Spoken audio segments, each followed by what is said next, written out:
rien. Mais de l'autre côté, vous tournez le regard, vous voyez le méchant, lui, il fait toutes les tricheries possibles et ça marche. Et là, tu commences à te questionner. Waouh! Est-ce que je continue avec Dieu ou j'essaye juste cette fois-ci? Peut-être que c'est là la voie que Dieu a prévue pour répondre à mon besoin. As-tu déjà commencé à te questionner que peut-être que c'est la voie de l'escroquerie que Dieu va utiliser pour répondre à ma requête? Moi, je me suis déjà retrouvé dans ce chemin, dans cette position-là, même si vous ne voulez pas avouer.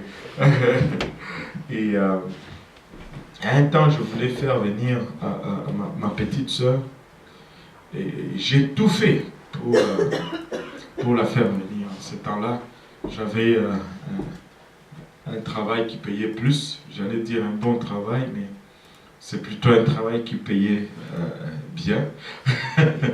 Et, parce que celui-ci, il est meilleur, bien qu'il ne paye pas plus. Et j'avais un travail décent. Et je voulais faire venir ma petite sœur. Et le plan était que, bon, elle vient, elle reste avec nous, elle nous aide un peu à la maison. Et puis, bon, elle fait ses papiers, elle va à l'école et elle fait sa vie. Tout le monde, il trouve son compte. Et on a fait tout ce qu'il fallait faire. On l'a inscrit au collégial. On a mis l'argent dans le compte en banque. On a demandé la sélection du Québec. Nous l'avions eu. Je pense que dans 4 ou 5 jours, on m'a sorti la sélection du Québec. J'étais comme, waouh, ça, Dieu est vraiment dedans. J'étais, alléluia, tout excité. Et je me disais, bon, Dieu est là dedans et il va faire. Il va faire. Mais quand est venu le temps d'aller maintenant chercher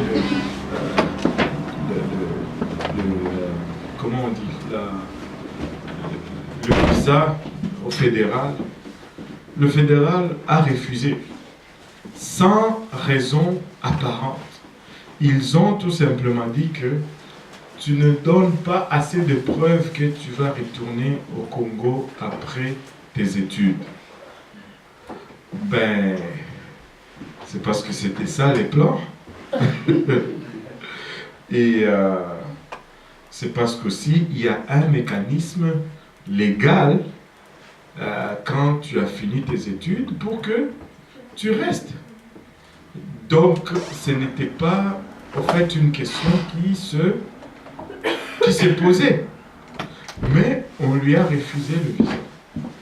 Là j'étais là désespéré. J'ai dit mais qu'est-ce qui se passe? Et là j'ai rencontré un Congolais.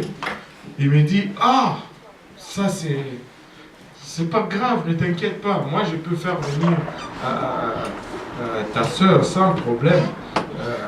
5 000 $, c'est assez. Anyway, la banque demandait plus que cela. Mais 5 000 $, c'est assez. On va la faire venir, pas de problème. Ah! Donc, il fallait lui faire de faux papiers et la faire venir, et puis une fois ici, commencer maintenant à courir à gauche, à droite avec des histoires inventées. Là, j'ai regardé comme ça, j'ai dit non, Seigneur. Pour un moment, j'étais tenté. Et puis, le truc est que, après m'avoir parlé, 3 semaines après, sa cousine à lui rentre par le même chemin que il m'avait dit. Elle est là, je vais la voir, je la touche. Elle est là. Moi, j'ai essayé le droit chemin, ça n'a pas marché. Mais l'escroc, il va par ses escroqueries et ça marche. Et sa cousine est ici. Elle fait sa vie. Et moi, ma soeur, trime encore à Lubumbashi.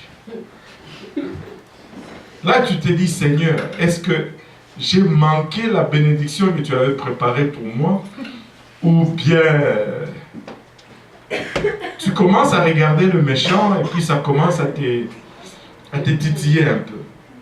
Mais David nous dit, ne t'irrite pas contre les méchants, n'envie pas ceux qui font le mal. Ne t'irrite pas contre les méchants, n'envie pas ceux qui font le mal. Si la voie utilisée, ce n'est pas la voie de la justice, ce n'est pas bon. Dieu n'est pas dedans. Nous allons toujours voir cette réussite temporaire du méchant et nous réjouir, plutôt les voir se réjouir et regarder des fois notre sort et dire « Wow, qu'est-ce qui se passe avec nous ?» Mais David nous dit « Ne t'irrite pas contre les méchants, n'envie pas ceux qui font le mal. » Il dit au verset 2 « Car ils sont fauchés aussi vite que l'herbe.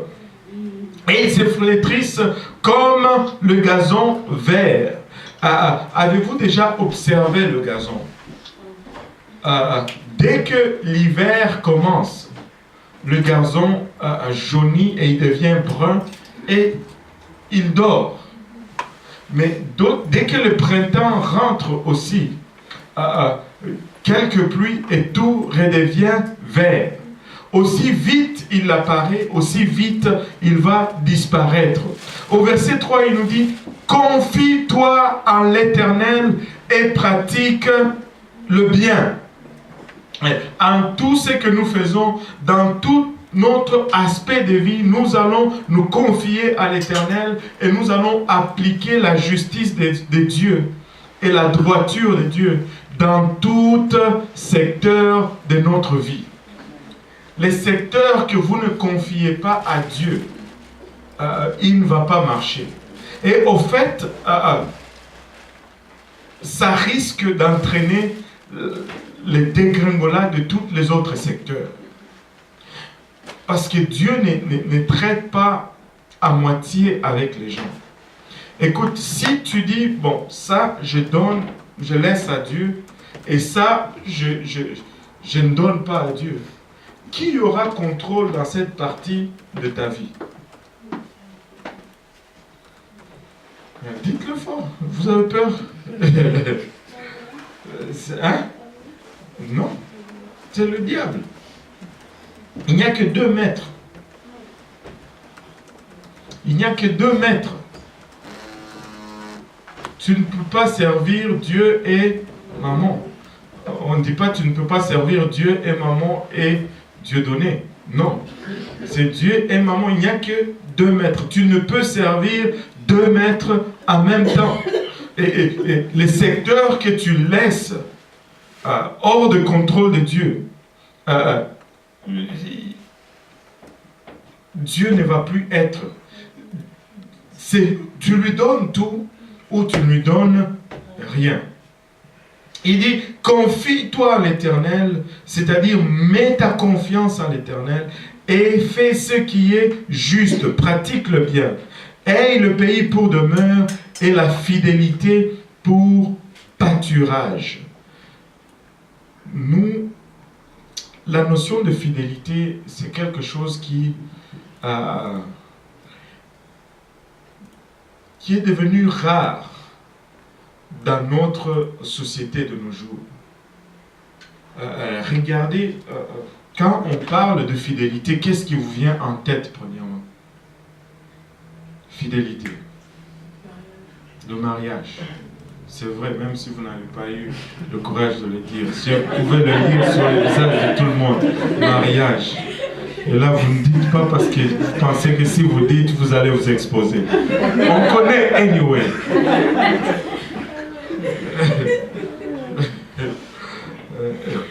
Quand on dit fidélité, tout de suite le mariage. Mais selon les statistiques aujourd'hui, il y a plus de divorces qui se font que de mariages qui se font. Donc techniquement, un jour, il n'y aura plus de mariage. Techniquement, un jour, il n'y aura plus de mariage. Et les gens sont devenus infidèles comme pas à peu près. Et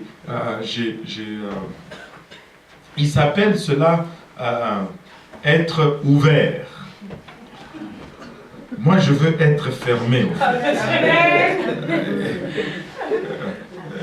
Si c'est ça, être ouvert, nous voulons être fermés. Ils n'ont plus de partenaires, donc on ne se marie plus.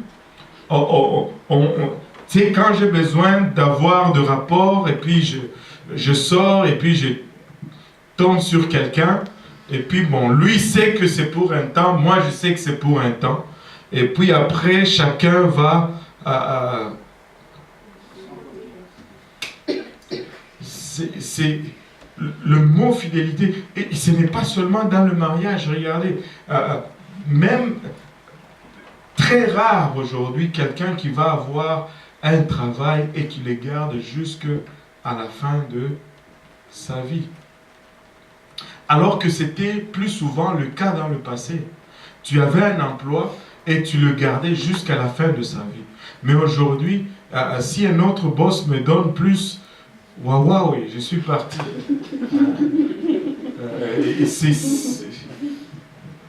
La fidélité n'est plus de mise.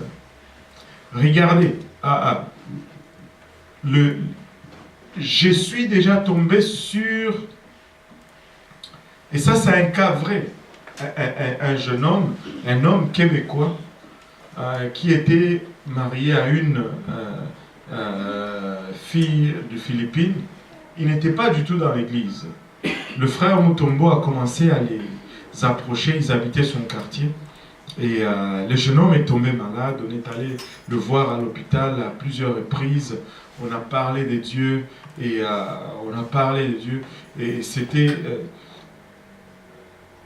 une fois on était là, vous savez, quand tu es un enfant de Dieu, des fois tu te dis, oh Seigneur, encore une autre journée, mais les gens dans le monde des fois, ils voient et ils t'envient. On sortait de le visiter, je n'ai jamais eu une rencontre comme je l'avais eu cette fois-là à l'hôpital Rosemont. Extraordinaire. Anyway, la personne était malade, le monsieur était âgé quand même, il était malade. Et on lui a parlé du Seigneur, mais c'était très difficile. Et finalement, il est décédé. Mais son fils avait déjà planifié ses vacances. Son père est décédé, je pense, un jour avant qu'il n'aille en vacances. Qu'est-ce qu'il a fait? Il a fait mettre son père à la morgue, au congélateur, là, et il dit, ben, on va faire l'enterrement quand je vais retourner des vacances. Parle d'infidélité. Tes propres parents qui ont veillé sur toi. Ça, c'est une expression d'infidélité. Ils ont investi en toi. Mais les vacances passent avant l'enterrement de ton propre parent. Nous vivons dans un monde où l'infidélité est une expression courante, sous plusieurs formes. L'infidélité est une expression courante. Mais la parole de Dieu nous dit, confie-toi en l'Éternel et pratique le bien, au verset 3, et le pays pour demeure et la fidélité pour pâture. C'est-à-dire, nourris-toi de la fidélité. Sois fidèle, garde tes paroles, tiens tes engagements. Regardez, si on commence à regarder l'infidélité, on la voit dans tous les domaines. Dans tous les domaines sociaux, religieux, les gens sont devenus infidèles. Alléluia.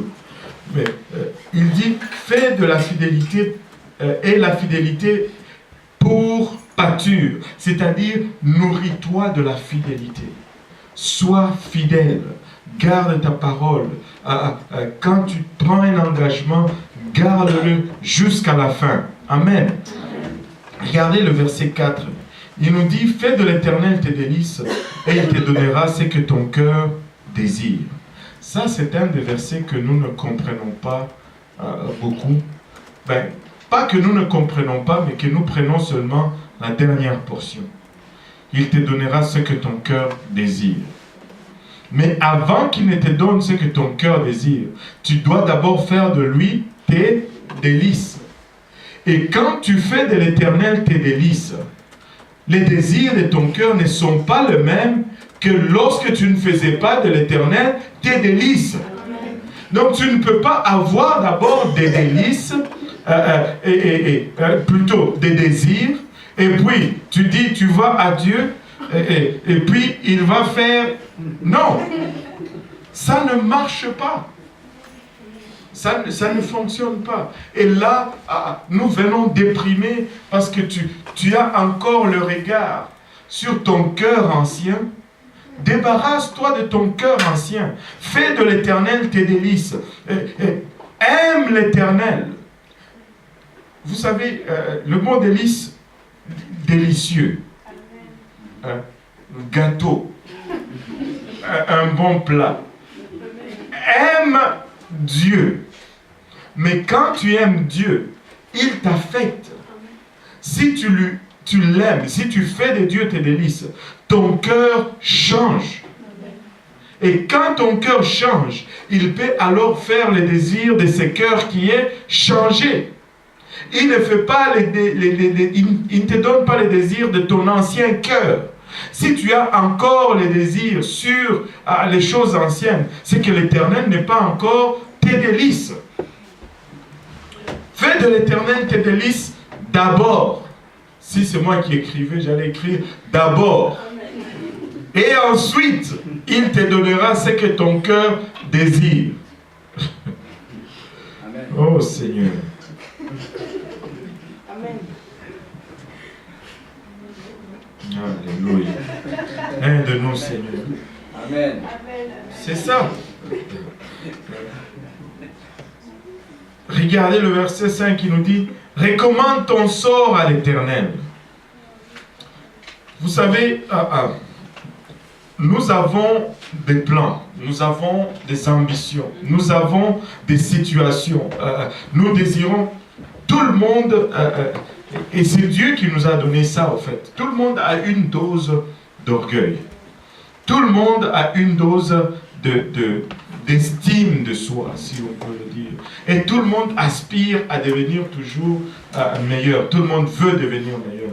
Et tout le monde pense qu'il est intelligent. Comment vous riez comme ça là? Amen. Vous ne pensez pas que vous êtes intelligent? Tout le monde pense qu'il est correct.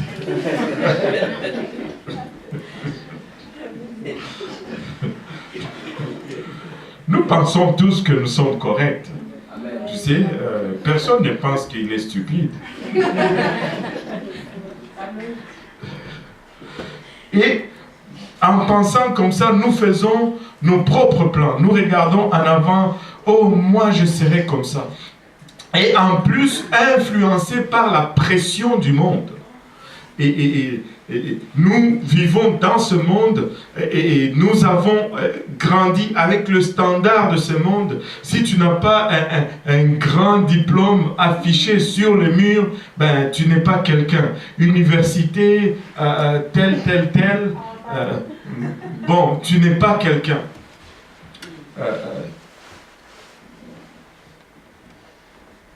Mais ton sort entre les mains de l'Éternel, c'est ce que la Bible nous dit. La réussite dans la vie d'un homme n'est pas déterminée par la grosseur de sa maison, par le nombre de chambres dans sa maison, par la marque de la voiture qu'il conduit, ou par la grosseur de son compte en banque. La réussite pour un homme, pour tout homme, la réussite, c'est trouver le plan de Dieu pour ma vie et de vivre ce plan pleinement chaque jour de ma vie. C'est ce qui est appelé réussite. C'est ça, réussir. Réussir, ce n'est pas être, je ne sais pas moi, PDG chez Hydro-Québec. Ce n'est pas ça la réussite. La réussite, ce n'est pas décrocher un travail chez Bombardier. Ce n'est pas ça une réussite. La réussite, c'est trouver la volonté de Dieu pour ma vie et vivre cette volonté pleinement et en être satisfait. Avez-vous remarqué ceci, que lorsque vous découvrez ce plan de Dieu et que vous commencez à le vivre pleinement, il y a toujours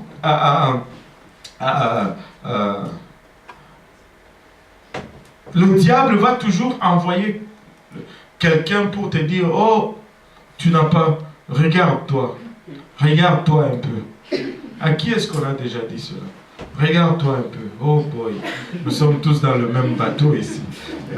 Qu'est-ce que tu es en train de faire de ta vie? Hein? Je suis en train de faire de ma vie, c'est que celui qui m'a donné cette vie m'a demandé d'en faire.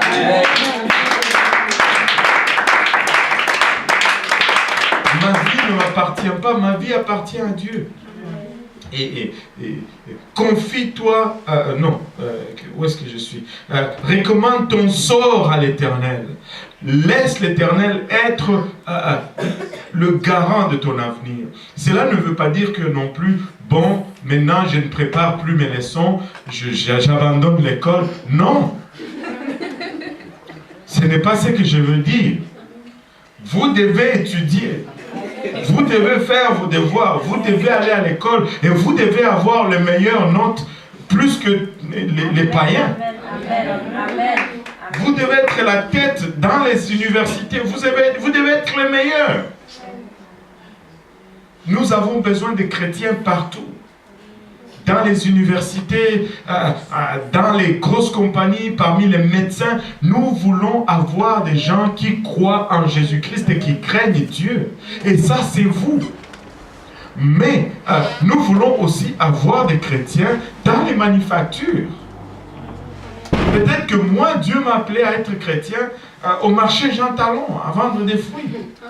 Sa parole doit être prêchée aussi là-bas. Et si je trouve ma volonté, la volonté plutôt de Dieu pour ma vie, et que je la vive pleinement, j'ai réussi ma vie. Ce n'est pas parce que je suis vendeur de fruits et légumes que j'ai échoué. Alléluia. Aide-nous, Seigneur. Confie, plutôt recommande ton sort à l'Éternel. Et il dit, mets en lui ta confiance. Mets à lui ta confiance et il agira. Si tu mets en Dieu ta confiance, il agira. Qu'est-ce que la confiance? La confiance, ce n'est pas la foi. Des fois, nous avons la foi, surtout pour la vie des autres. Mais la confiance, c'est la foi pour notre propre vie. Oh, pour toi, Dieu va le faire, t'inquiète pas. Mais toi, tu es dans la même situation finalement. Il faut que je fasse ceci, je fasse ça, je prenne 2 boulots. Mais quand c'était à mon tour, tu disais, Dieu va le faire. Et à ton tour, c'est toi qui vas le faire. Mets en lui ta confiance. La confiance, au fait, c'est la foi en action. Tu sais, tu peux avoir... Je vais vous raconter l'histoire d'un grand homme de Dieu, je pense, le frère Cisco. Un homme de Dieu, un serviteur que Dieu a utilisé puissamment dans le domaine des miracles. Et il a vraiment vécu, il a vraiment développé un don de guérison et le Seigneur l'utilise puissamment. Mais une fois, son père est tombé malade. Il a dit, moi je connais Dieu, je vais venir prier papa et tu vas guérir. Il est allé, il a prié, mais son père est mort. Et c'était trop dur pour lui. Et il s'est rebellé un peu contre Dieu. Pour un temps, il n'était pas du tout content, il n'a pas accepté son sort. Et il dit un jour, je pense 2 semaines ou 3 semaines après la mort de son père, dans son amertume, il est sorti faire un tour dans le parc, il marchait et il parlait au Seigneur. Il dit, Seigneur, moi j'ai foi en toi, j'ai pris, tu m'utilises parce que j'ai foi. Pourquoi est-ce que tu n'as pas, tu as laissé mon père mourir? Tu sais bien que j'ai la foi en toi. J'ai exercé ma foi.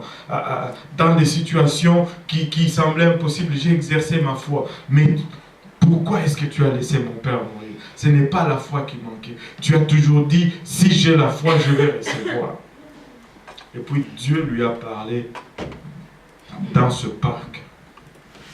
Dieu lui a répondu ceci, tu connais sûrement beaucoup au sujet de la foi, mais tu ne connais encore rien au sujet de la confiance. Tu as foi en Dieu, mais as-tu confiance en Dieu? La foi, c'est bon quand tout marche. Mais quand ça ne marche plus, la foi n'est pas suffisante. Nous devons avoir confiance en Dieu. Confiance en Dieu. Et quand le soleil ne se lève plus à l'horizon, nous devons avoir, malgré cela, confiance en Dieu. Quand nous attendons, après avoir élevé nos voix vers le ciel, et que la réponse tarde à venir, nous devons avoir confiance en Dieu. Mets en lui ta confiance, et il agira. Regarde ton voisin, dis-lui, mets ta confiance en Dieu. Mets ta confiance en Dieu. Regardez ceci, le verset 6 m'interpelle un peu. Il dit, il fera paraître ta justice comme la lumière. Il fera paraître quelle justice? La justice de qui? Ma justice. Il va faire paraître ma justice comme la lumière. Mais pour que j'arrive à cela, il faut que je vive comme un juste. Il faut qu'il y ait de la justice dans ma vie. S'il n'y a pas de justice, qu'est-ce que Dieu va faire paraître? Dieu est juste. Toi et moi, nous sommes d'accord là-dessus. Mais il dit ici qu'il va faire paraître ta justice comme la lumière. Alors que toi, tu as passé toutes tes journées à être injuste, à chercher à te venger. Il n'y a pas rien à faire paraître. Des fois, Dieu voudrait bien faire paraître quelque chose, mais il n'y a rien. Nous devons pratiquer la justice de Dieu. Et ton droit comme le soleil à son midi. Ça, c'est quelque chose que nous assimilons très mal. Le droit. Nous disons, c'est un pays de droit ici. Comme ces Pakistanais qui étaient... pas que j'ai quelque chose contre le Pakistanais, mais ça, c'est une histoire vraie. À Paris, sur le quai du métro, et ils parlaient fort entre eux. Et là, quelqu'un les interpelle. Messieurs, juste, vous êtes là, l'un à côté de l'autre. Vous pouvez parler moins fort. Et qu'est-ce qu'il y a? C'est la France ici. Hein? C'est le pays du droit de l'homme. Mais tu dis ça en français en plus. Bon. Tu ne peux pas, après avoir violé le droit, et puis réclamer ce même droit par la suite. Quand tu violes la loi, tu abdiques cette loi. Nous avons les droits, c'est des privilèges, mais quand tu violes, tu perds le privilège. C'est pourquoi nous avons des droits lorsque nous marchons dans les voies de Dieu et que nous obéissons à ses lois et à ses commandements. Mais quand nous violons les lois et les commandements de Dieu, nous perdons nos droits. Et il dit, il va faire paraître ton droit comme le soleil à son midi. Mais encore là, il faut que je marche dans les voies de Dieu. Il dit, regardez le verset 7. Oh là là. Garde le silence devant l'Éternel et espère en lui. Qu'est-ce que cela signifie?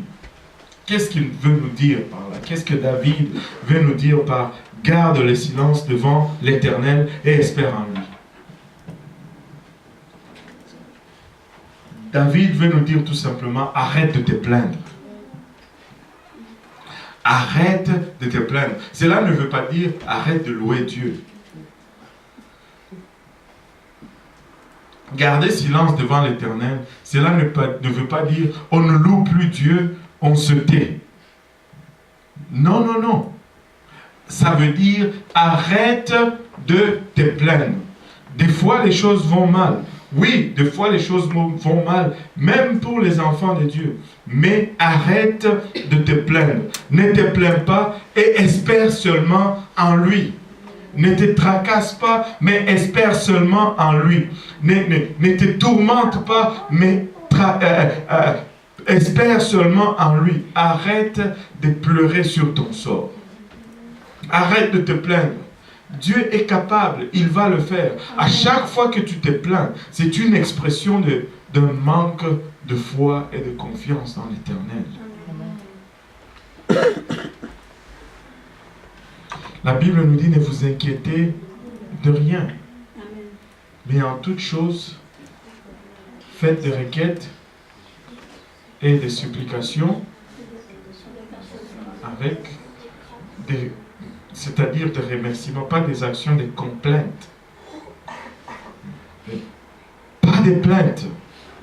Si ce ne sont pas des actions de grâce, tais-toi. Demande à Dieu, mais ne te plains pas. Alléluia. Et espère en lui. Ne t'irrite pas contre celui qui réussit dans ses voies.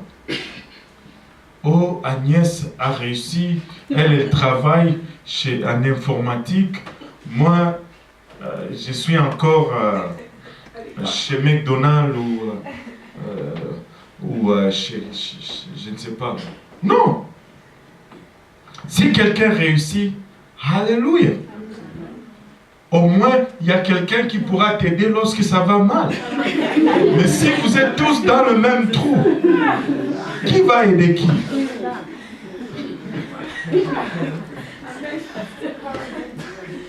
Qui va aider qui? Quand quelqu'un réussit, sois content.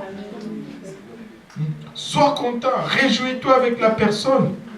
Sois content. Dieu bénit quelqu'un. Alléluia. Réjouis-toi avec lui. Dieu bénit le frère Maxime. Alléluia. Réjouis-toi avec lui. Écoutez, c'est bon que les gens réussissent. Comme ça, il y a moins à aider. Et plus qui aide. Et c'est bien pour tout le monde. Moi, je n'ai jamais compris les gens. Quelqu'un réussit. Ah, lui, ah, non, encore lui.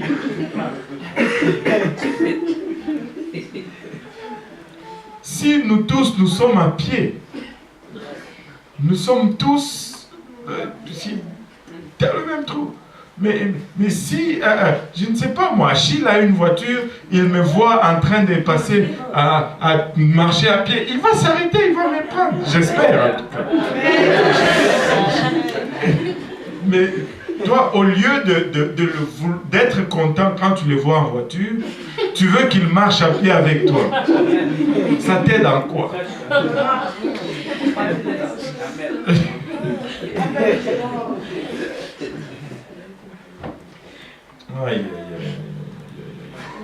Ne t'irrite pas contre celui qui réussit dans ses voies. Laisse-le réussir.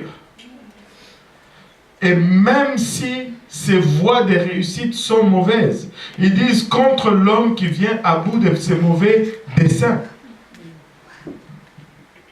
Ne t'irrite pas contre eux. Laisse-les. Laisse la colère.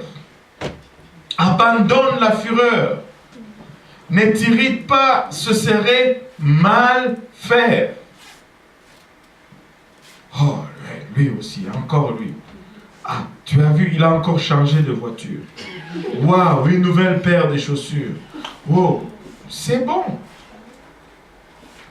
Laisse la colère, abandonne la fureur, ne t'irrite pas, ce serait mal faire. Car les méchants seront retranchés et ceux qui espèrent en l'Éternel posséderont le pays. Écoutez, peu importe comment ça paraît aujourd'hui, peu importe comment ça semble aller aujourd'hui, nous allons avoir la victoire. La victoire est nôtre.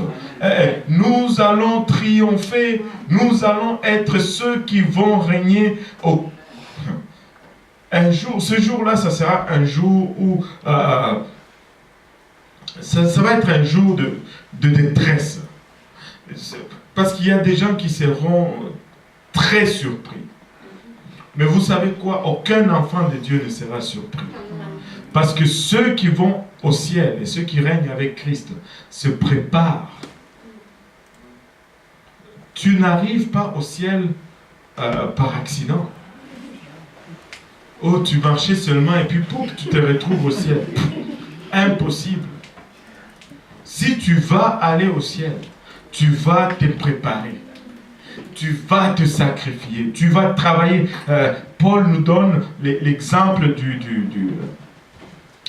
de l'athlète pour une couronne périssable. Savez-vous ceux qui vont aux Olympiques, combien d'années ils préparent pour aller là-bas? Il y en a, ça leur prend 8 ans avant d'avoir la médaille d'or. Il y en a, ça leur prend 12 ans.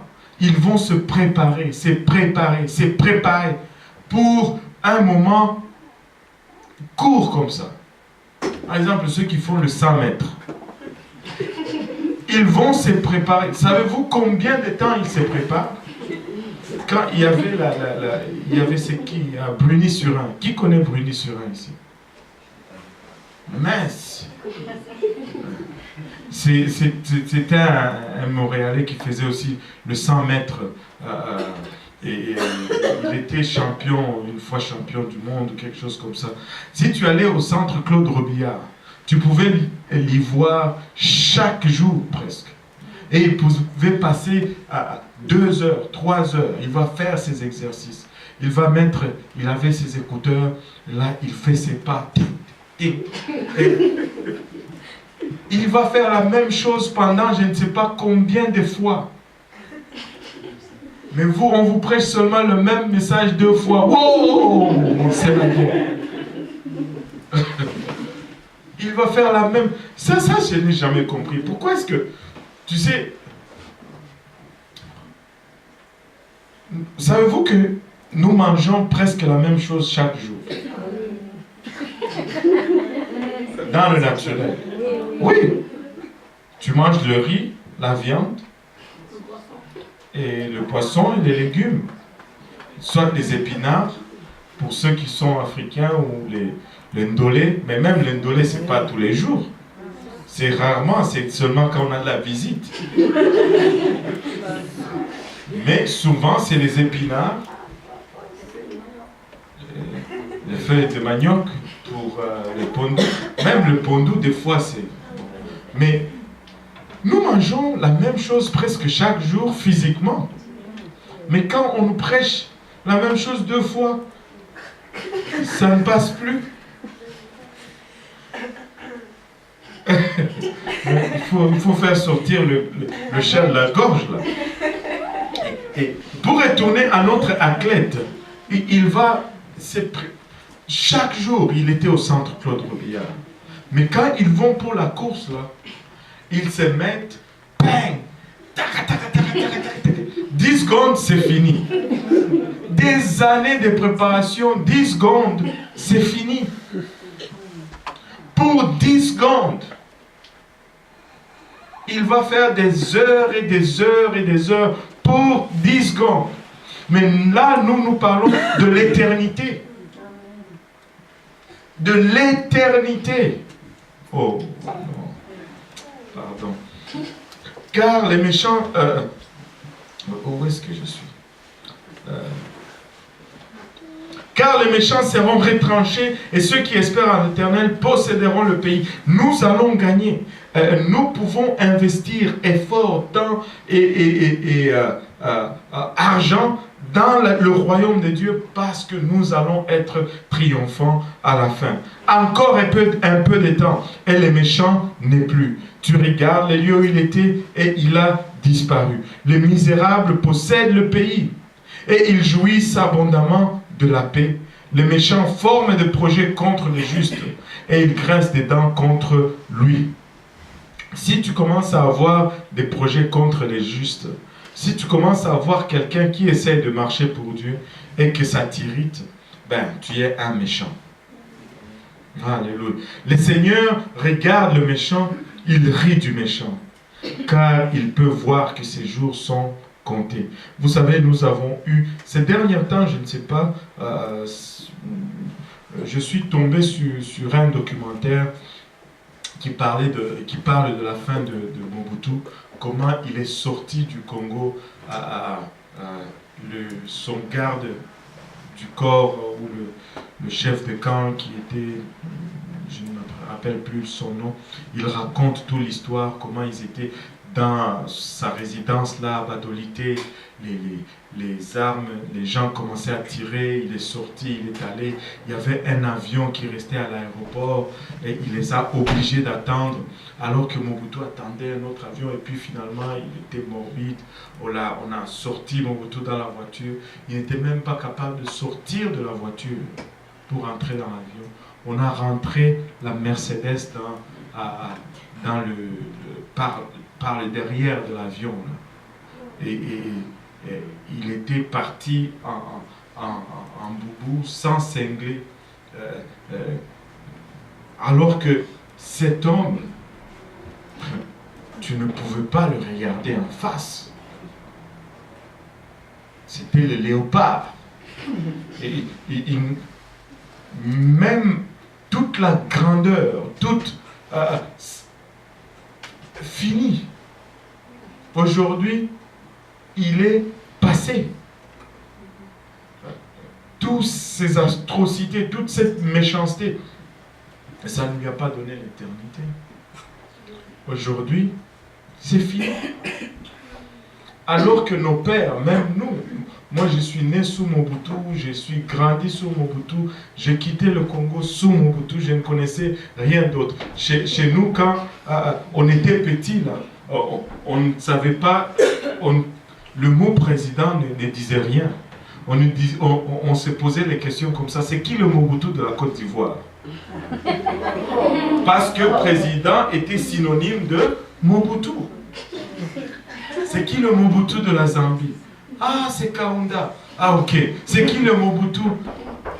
C'est comme ça qu'on on se posait les questions. Parce que Mobutu était synonyme de président. On ne connaissait rien d'autre à part lui. Tu ouvrais la télé, c'était lui le matin, c'était lui à midi, c'était lui le soir. Mais tout cela, quand le temps est venu, ça s'est évanoui comme rien. Plus rien. Il est parti comme ça, mort. Le jour du méchant arrive toujours.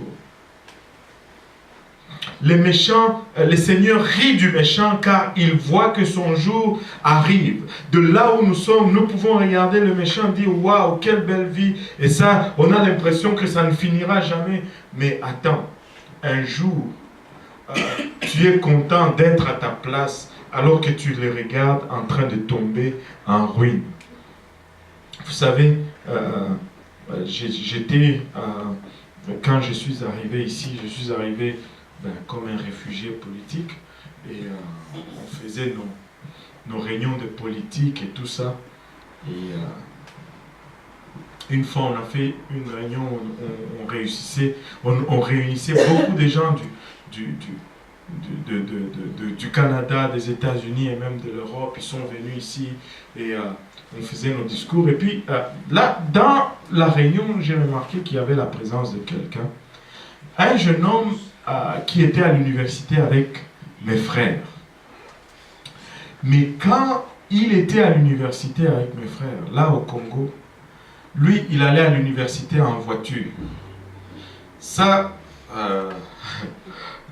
ce n'est pas comme ici. C'est ce qu'on peut dire au moins. Et ça a eu sa signification chez nous. Alors que nous autres, on faisait la ligne 11, lui, il venait en voiture. Vous avez la ligne 11 chez vous aussi? Vous appelez ça comment, aller à pied à l'école? BM double pied. Nous, on appelait ça la ligne 11. Et l'université, c'est loin. Quand j'étais aux humanités, on habitait loin. J'avais des cousins qui, le cours commençait à 8 heures le matin. Mais ils devaient quitter la maison à 5 heures. Et ils marchaient pendant 3 heures pour arriver à l'université. J'ai dit, vous riez, hein?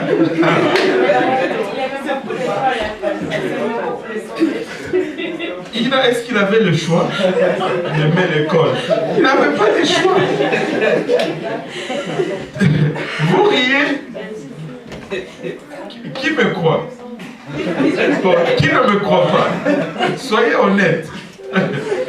C'est vrai. Je peux vous donner même le nom. Le cours finissait à 18 h. Il arrivait chez nous 21 h 30, cassé. Et il devait étudier un peu, dormir et le lendemain pas mal.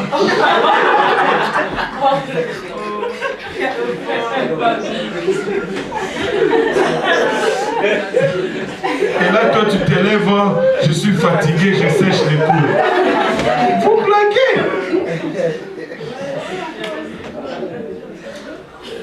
Vous ne savez pas c'est quoi la vie de Dieu. Moi, j'ai marché chaque jour pour aller à l'école.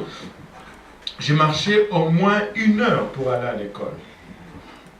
On marchait toujours. On marchait. Hein? Le vélo? Toi, tu as l'argent pour acheter un vélo. Il y en avait, mais c'était pour les autres. Je n'ai pas dit qu'il n'y avait pas d'autobus. Il y en a.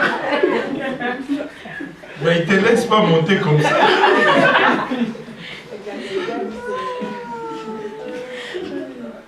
Chaque jour, je marchais. Tu marches pour aller à l'école. C'était au moins 1 heure, 1 heure 5 minutes.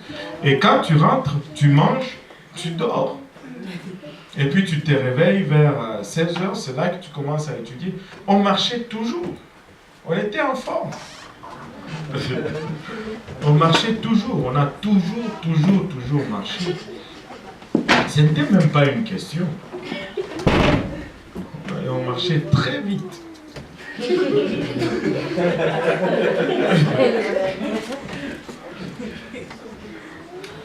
aïe, aïe. Oh Seigneur. Écoutez, ce jeune homme, on était ici. Lui, il était ici comme étudiant. Il est venu comme étudiant.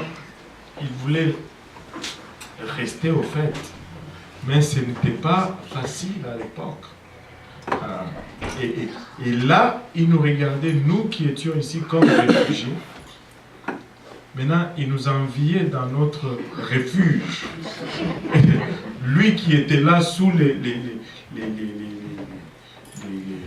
la bénédiction de papa, il n'arrivait pas. Et ce sont des gens que tu regardais avec beaucoup de respect quand on était chez nous. Ils nous regardaient même pas. Mais quand on était ici, Dieu change les choses. Il faut juste... Dieu t'a fait qui tu es, tu as ta raison d'être et tu as ta place. Et si tu trouves cette place, tu as réussi. Ne te laisse pas impressionner par les gens, ne te laisse pas oppresser par les gens. Écoutez, je vais vous raconter, je vais vous parler un peu de ma femme, je vais parler parce que c'est ma femme, anyway. Elle a déjà dit oui.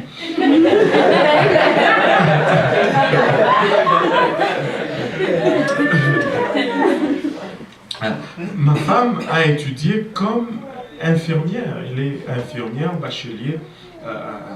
Elle a étudié aux États-Unis. Mais quand elle est venue ici, on a rencontré Dieu. Et on a fait des choix pour notre famille. Et ce n'était pas des choix faciles parce qu'elle a dû sacrifier toute sa carrière pour la famille, pour que Dieu ait sa place dans la famille. Et ça a toujours été un sujet d'oppression de la part de la famille vis-à-vis de nous. Enfin, je parle de la famille élargie.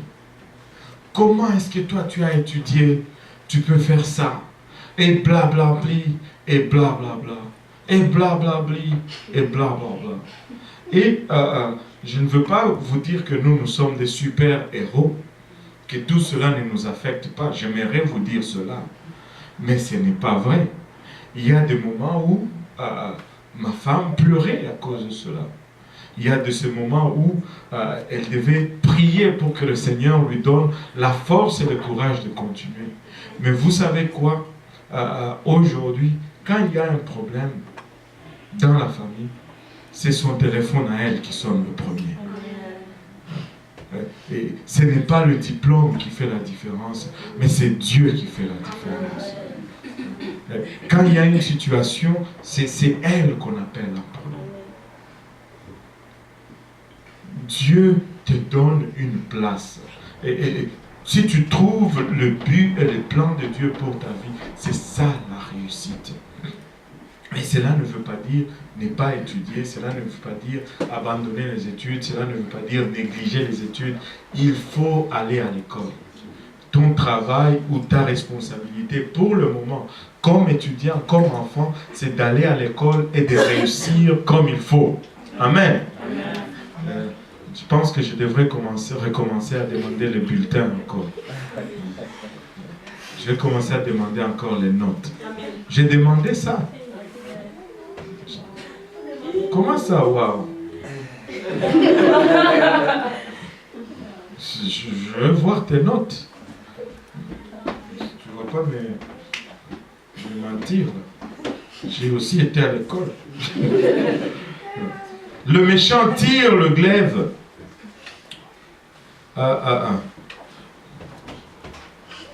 Le méchant tire le glaive, ils bandent leur arc pour faire tomber le malheureux et l'indigent, pour égorger ceux dont la voie est droite. Mais leur glaive entre dans leur propre cœur et leur arc se brise. Quand tu lis la prière de Anne, Anne dit, l'Éternel brise l'arc des méchants. Ils peuvent bander leur arc, mais l'Éternel va briser l'arc des méchants. Ne t'inquiète pas, ne te soucie pas. Marche dans les voies que Dieu ouvre devant toi et contente-toi de ce que Dieu te donne. Contente-toi de devenir ce que Dieu te demande de devenir, parce que le standard, ce n'est pas le monde qui nous donne. Nous n'allons pas nous mesurer selon les standards du monde. Nous allons nous mesurer selon les standards bibliques. C'est la Bible qui détermine si nous avons réussi ou si nous avons échoué. Notre mode, c'est comment on dit, mode operandus, quelque chose comme ça. Notre mode de fonctionnement, c'est la Bible. Comment on dit, modus operandi. Qu'est-ce que vous... Ok, bon, les latins, où est-ce que vous êtes là? Notre mode d'opération, c'est la Bible. Nous fonctionnons selon la Bible. Si nous voulons savoir si nous avons échoué, nous allons regarder à la Bible. Si nous voulons savoir si nous avons réussi, nous allons également regarder à la Bible. Regardez le verset 16. Le verset 16 nous dit « Mieux vaut le peu du juste que l'abondance de beaucoup de méchants. » Mieux vaut le peu du juste que l'abondance de beaucoup de méchants. Vous savez, Paul nous dit que le secret d'être heureux, c'est le contentement. Parce que tu n'auras jamais assez. Même si on te donnait 1 million aujourd'hui, toi tu penses que waouh, 1 million, pasteur, c'est trop, donne-moi même 10 000. On va te donner 10 000 aujourd'hui, ça ne sera pas assez. 6 000, ce n'est pas assez. 10 000 ne seront jamais assez. Mieux vaut le peu du juste. Parce que le juste, quand il dort avec ses 2 yeux fermés. Que l'abondance de beaucoup de méchants. Ils ont beaucoup, mais ils ne dorment pas. Leurs nuits sont tourmentées. Ils sont toujours aux aguets parce qu'ils ont commis des actes injustes et ils ont peur toujours de la vengeance de ceux qui ont abusé. Écoutez, tu sais, des fois, nous regardons notre état, nous disons, ah bon, moi peut-être je suis pauvre et tout cela. Et cela ne veut pas dire que être riche c'est mauvais. Si tu penses que être riche c'est mauvais et que tu as beaucoup d'argent, donne-moi cet argent, tu vas être pauvre et ça va être correct, n'est-ce pas? Tu vas être bien.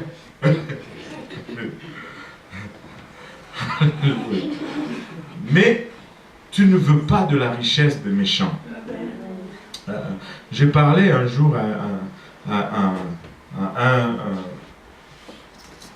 un frère qui vient de Kinshasa.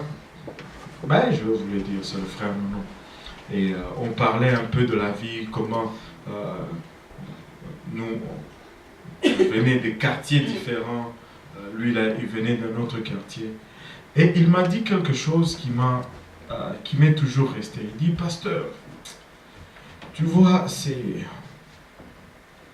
ces grosses maisons que tu vois des fois, là, tu passes devant, tu penses que les gens qui habitent là-dedans, ils sont bien. Mais il y a beaucoup de tristesse là-dedans. Il dit, moi j'habitais dans cette grande maison. Il y a beaucoup de tristesse, beaucoup de problèmes. Donc, des fois tu rentres chez toi ce soir, chez toi le soir, ta natte est à même le plancher, mais quand tu dors, tu dors. Quand tu dors, tu dors. Et des fois, le bonheur n'est pas toujours dans l'abondance. Le bonheur est dans la paix de savoir que je n'ai de compte à rendre à personne, je ne dois à personne, et je dors tranquille. Mieux vaut le peu du juste. Mieux vaut être juste et avoir peu que avoir beaucoup par la méchanceté. Je ne dis pas que le Seigneur ne bénit pas. Le Seigneur peut te bénir et tu vas être riche. Amen. Et mieux vaut la richesse du Seigneur. Bien sûr, avec la justice, c'est bien. Mais si c'est juste pour être dans l'abondance par la méchanceté, je vous dis, mieux vaut le peu du juste que l'abondance de beaucoup de méchants. Même beaucoup de méchants qui sont en abondance, si tu prends leur bien, ça ne vaut pas le peu du juste. Alléluia. Il dit, car les bras des méchants seront brisés, mais l'Éternel soutient les justes. Oh, alléluia. Je veux avoir le soutien de l'Éternel. Je veux avoir l'appui de l'Éternel. L'Éternel connaît le jour des hommes intègres et leur héritage dure à jamais. Leur héritage dure à jamais. Écoutez, Dieu te connaît. Dieu connaît le sentier que tu as pris. Dieu connaît la voie sur laquelle tu marches. Et ton héritage dure à jamais. Ce que nous faisons ne va pas mourir. Même si nous mourons. Mais notre héritage va aller au-delà même de notre tombe. Ouf, alléluia. Alléluia. L'Éternel connaît les jours des hommes intègres et leur héritage dure à jamais. Ils ne sont pas confondus au temps du malheur. Alléluia. Quand le malheur frappe, nous savons en qui nous avons mis notre espérance. Nous savons en qui nous avons mis notre confiance. Nous n'allons pas être désorientés. Nous n'allons pas être troublés. Parce que si nous nous confions à l'Éternel, il agira. Il va agir. C'est pourquoi nous ne sommes pas confus au temps du malheur. Alléluia. Alléluia. Il dit, et ils sont rassasiés au jour de la famine. Même lorsqu'il y a manque, nous serons toujours dans la satisfaction. Nous serons toujours dans la satisfaction. Même lorsqu'il va manquer, nous allons toujours avoir. Écoutez, je ne sais pas comment vous définissez la richesse, mais je peux vous dire une chose. Depuis que je sers le Seigneur, je n'ai jamais manqué. Mon compte n'a jamais été plus. Mais il n'a jamais été aussi moins non plus. Il balance. Il balance toujours. Mon compte balance toujours. Je paye mes factures. Même, vous savez, quand je faisais plus d'argent, oh boy, on est à Lubumbashi.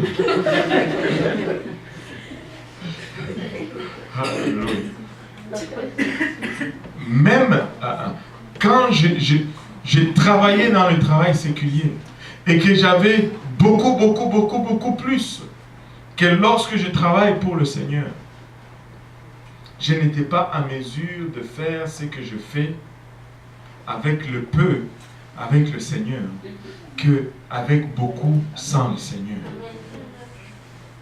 Le Seigneur, il châtie celui qui dévore. Plus tu as des problèmes. Et on dirait que plus ça rentre, plus ça sort. Mais quand le Seigneur commence à prendre soin de toi, il bouge d'abord tous les trous de sortie. Amen.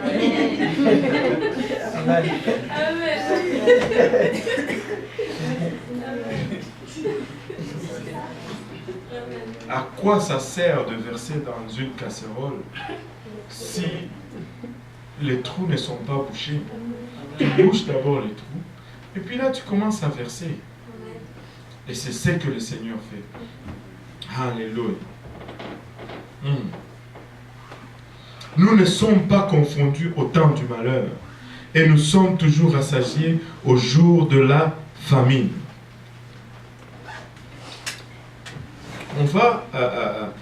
Je vais arrêter là avec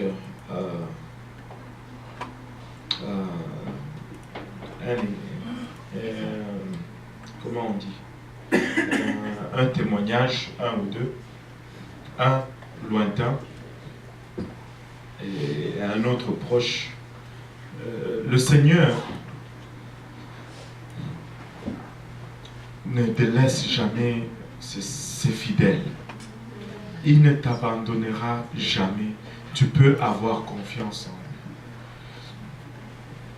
lui. Moi, je me rappellerai toujours d'un témoignage que nous avons fait.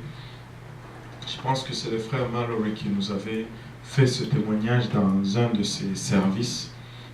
C'était un prédicateur, un missionnaire qui était quelque part, je pense, aux Philippines.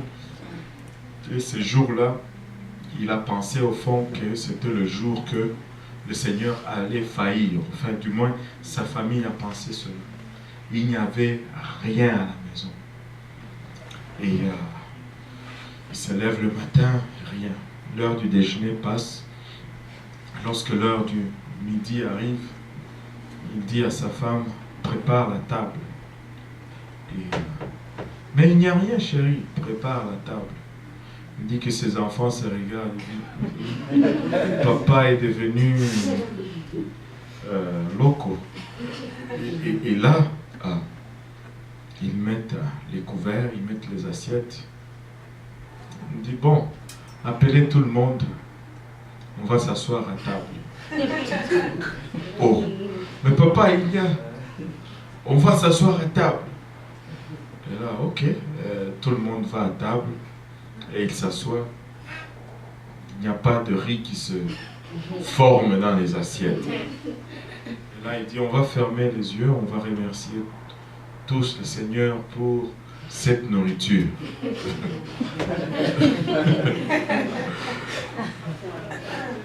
Et il ferme les yeux et le papa commence à prier. Seigneur, je te remercie pour ta provision, je te remercie parce que tu nous as jamais abandonnés. Merci pour cette nourriture, bénis-la Seigneur, qu'elle nous fortifie. Bénis Seigneur ceux qui ont pourvu et pense aussi à ceux qui n'ont rien à manger.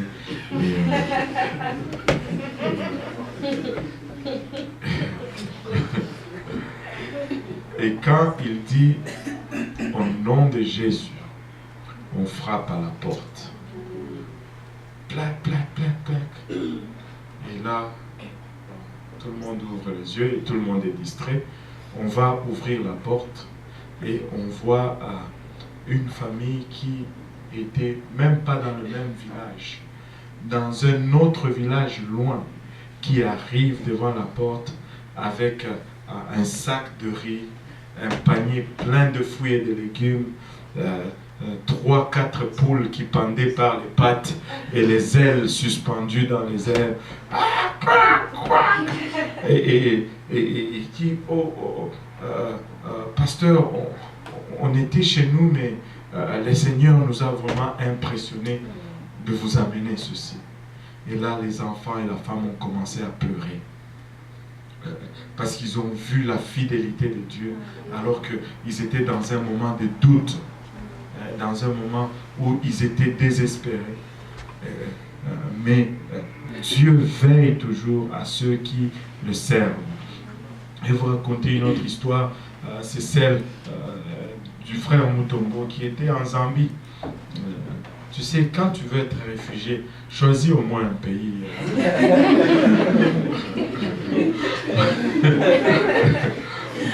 Moi j'étais réfugié au Canada.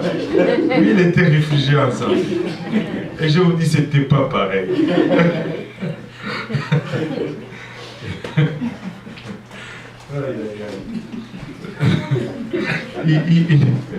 Ils étaient là, ils galéraient sérieusement. Et un jour, ils étaient, lui et mon jeune frère, lui, mon plus grand frère, et l'autre, donc un qui vient avant moi et l'autre après moi, les deux réfugiés en Zambie. Et ils habitaient dans, vous savez, chez nous, on a des fois une maison, mais il y a ceux qui louent une chambre, une autre famille dans l'autre chambre et tout ça. Et ils étaient dans une de ces chambres comme ça. Là, ils ont prié, ils n'avaient rien. Ils ont prié avec toute la foi, tu sais, là, ils croient maintenant, tu sais. Ils sont réfugiés en Zambie, ils doivent croire. Et là, ils croyaient, Dieu va... Et ces jours-là, rien, même pas la farine dans la maison, rien. Ils ont prié, et ils attendaient maintenant. À midi, 13h, 14h, 15h, rien. 16h, 17h, rien n'arrivait. Et vers 19h30, 20h, il dit, bon, là, on va juste décréter ceci le jour de jeûne, et puis on va dormir. Ils ont fait leur prière, ils sont allés au lit, ils ont commencé à dormir. Et du coup, vers 21h, ils entendent le bruit chez le voisin. Ils avaient au fait un voisin qui était souvent ivrogne. Et là, il rentre, comme d'habitude, encore une fois ivre. Et quand il rentrait ivre, c'était toujours la pagaille avec sa femme. Et puis là, le bruit encore. Il dit, ah, ces voisins encore une fois. bon, ils vont déranger notre sommeil. Et très souvent, quand ça s'est bataillé de l'autre jour, de l'autre côté, on venait souvent les réveiller pour intervenir et enfin.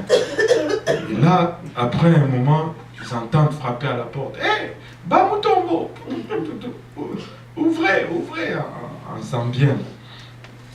Et ils disent bon, ils ouvrent là, et ça c'était la femme du monsieur, très fâchée.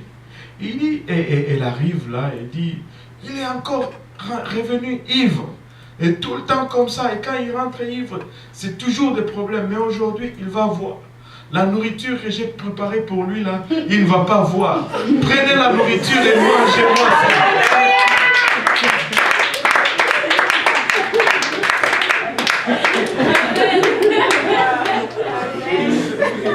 Un homme libre. Il se disait en tout cas, aujourd'hui Dieu a failli. Mais c'était 21h quelques. Et chez nous en Afrique, 21h c'est tard. C'est très tard. Ce n'est pas comme 21h ici. Il ne va pas manger ma nourriture. Ah, je te dis, le frère Mutombo dit, on a lavé les mains, on a remercié le Seigneur et on a tapé.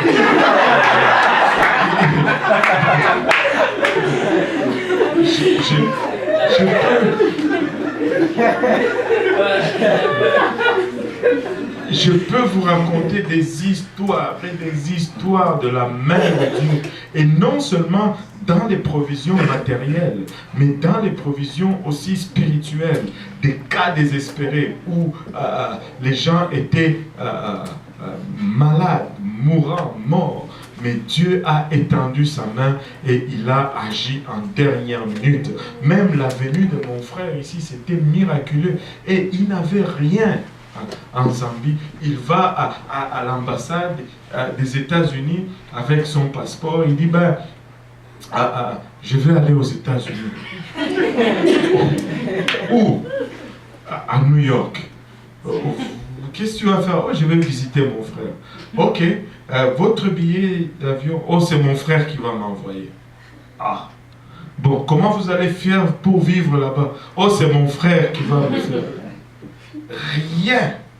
Alors qu'il y avait un autre monsieur avec toute la paperasse, les comptes en banque et machin. On a refusé le visa à l'autre, on a donné le visa au frère Mutombo. Et il te dit littéralement, il sortait de l'ambassade, il s'est mis à courir. Parce qu'il avait peur qu'on le rappelle et qu'on lui dise, on s'est trompé de passeport. Littéralement.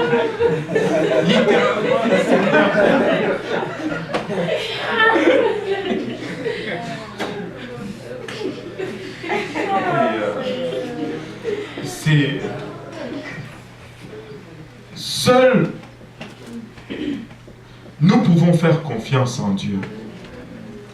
Si tu mets ta confiance en Dieu, tu ne seras jamais confondu au temps du malheur.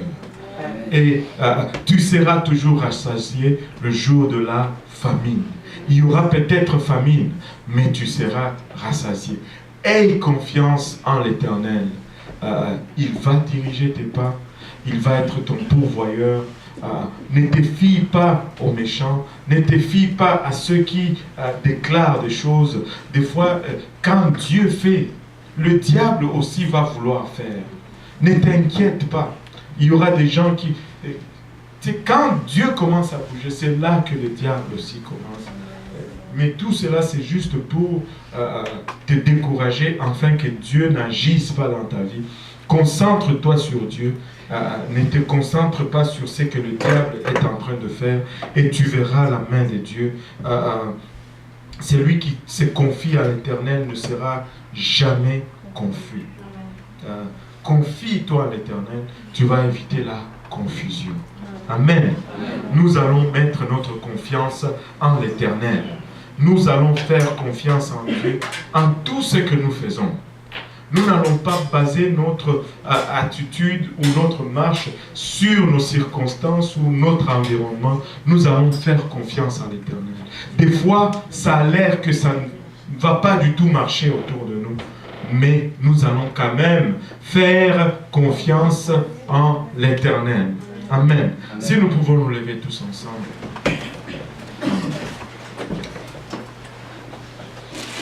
Alléluia. Regarde ton voisin, dis-lui, confie-toi à l'Éternel. Content de voir la sœur Solange aujourd'hui ici avec toute la famille. Alléluia.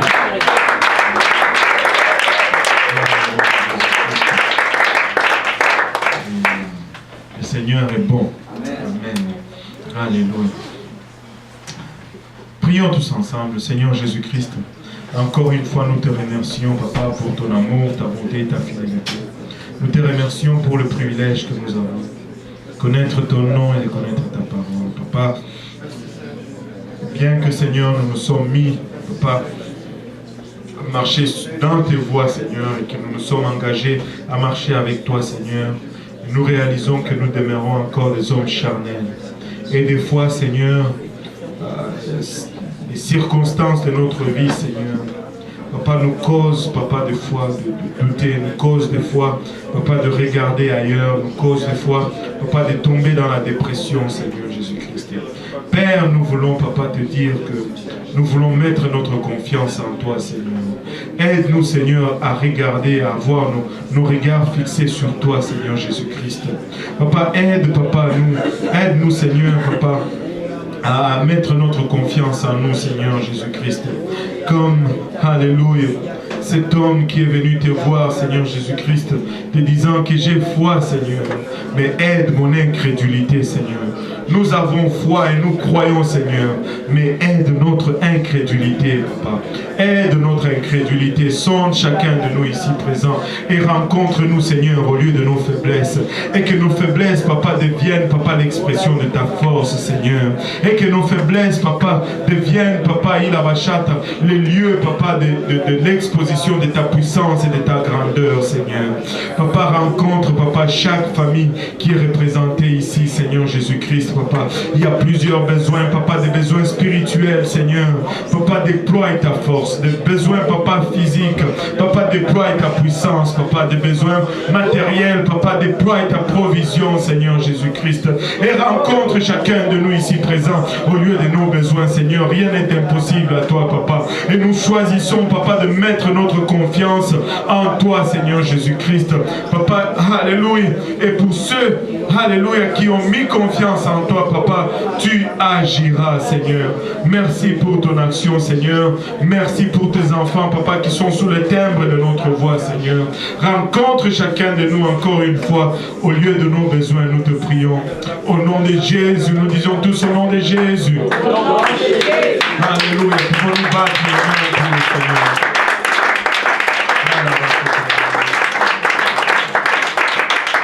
Gloire au nom de Jésus. Alléluia. Le frère Yannick va venir pour prendre nos offrandes pour ce soir et il va prier pour nos offrandes aujourd'hui. Seigneur Jésus, merci Papa pour cette parole, Seigneur. Donne-nous la force d'avoir continué cette offre. Nous prions, Seigneur Jésus, que tu bénisses cette offre.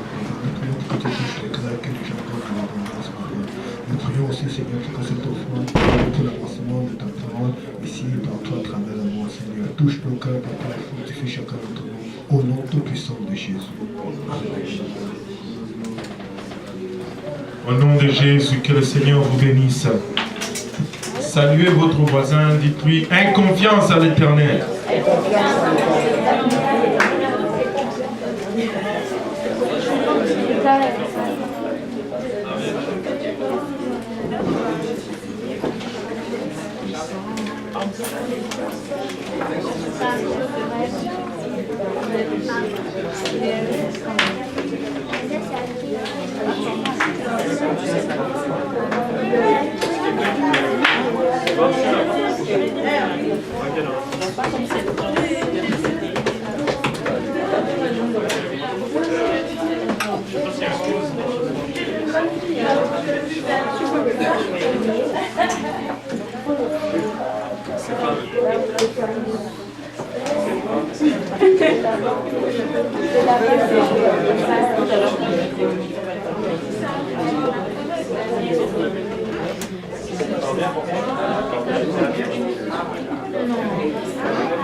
Hey, mon ami Michael. Ça c'est mon ami. Comment ça va? Tu es venu me voir? C'est très bien.